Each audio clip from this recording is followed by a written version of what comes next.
नमस्कार, आपका अक्षता क्लासेस में स्वागत है। आज हम रामधारी खंड 1 की प्रतिलेखन संख्या 17 की डिक्टेशन करेंगे, जिसकी स्पीड 120 शब्द प्रति मिनट होगी। आपकी डिक्टेशन अगले 5 सेकंड में शुरू होगी।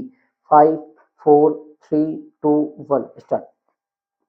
उपाध्यक्ष महोदय, मैं समझता हूँ कि अब तक इस वैदेशिक नीति पर न केवल इस ओर के सदस्यों ने ही बल्कि दूसरी ओर के सदस्यों ने भी प्रधानमंत्री जी को धन्यवाद दिया है। इसलिए मैं अपनी तरफ से धन्यवाद देकर उनका बोझ बढ़ाना नहीं चाहता। इसमें कोई संदेह नहीं कि इस सदन के सभी सदस्य, चाहे वे किसी भी पार्टी से संबंध रखते हों, इस बात से पूरे सहमत हैं कि हमारी विदेश नीति ने संसार में हमारा सिर ऊंचा उठा दिया है। हमने पंचशील के सिद्धांत को संसार के सामने रखा है।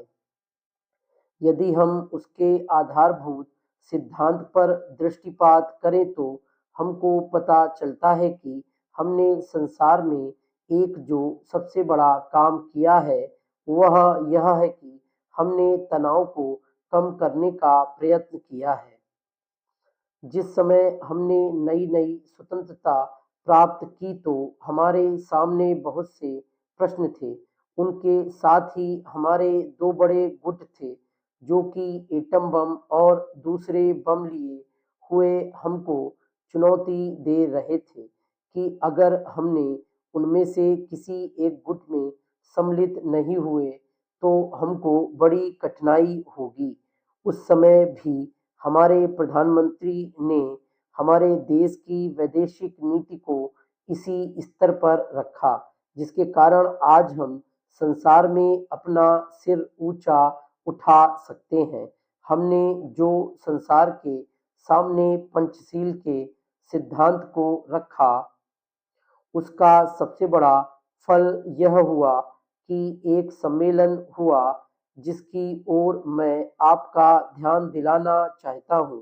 इस सम्मेलन में बड़े उत्साह के साथ संसार के 29 राष्ट्रों ने, जो कि एशिया और अफ्रीका से संबंध रखते थे, यह घोषणा की कि हम संसार में तनाव कम करना चाहते हैं और साथ ही हम यह चाहते हैं कि संसार में जो विभिन्न सामाजिक और आर्थिक नीतियां हैं वे साथ साथ चल सकें।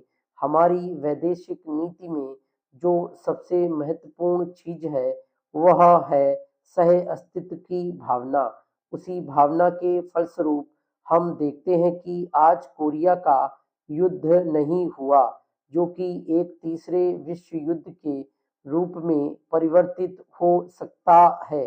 हमारी इस नीति के कारण हमारे अमेरिकी मित्र हमसे कुछ अप्रसन्न भी हो गए, लेकिन यदि हम ऐसा न करते तो आज संसार को तीसरा युद्ध देखना पड़ता। मैं बहुत ज़्यादा समय नहीं लूँगा, थोड़ा ही लूँगा। डिक्टेशन कंप्लीट हो गई है। Thank you.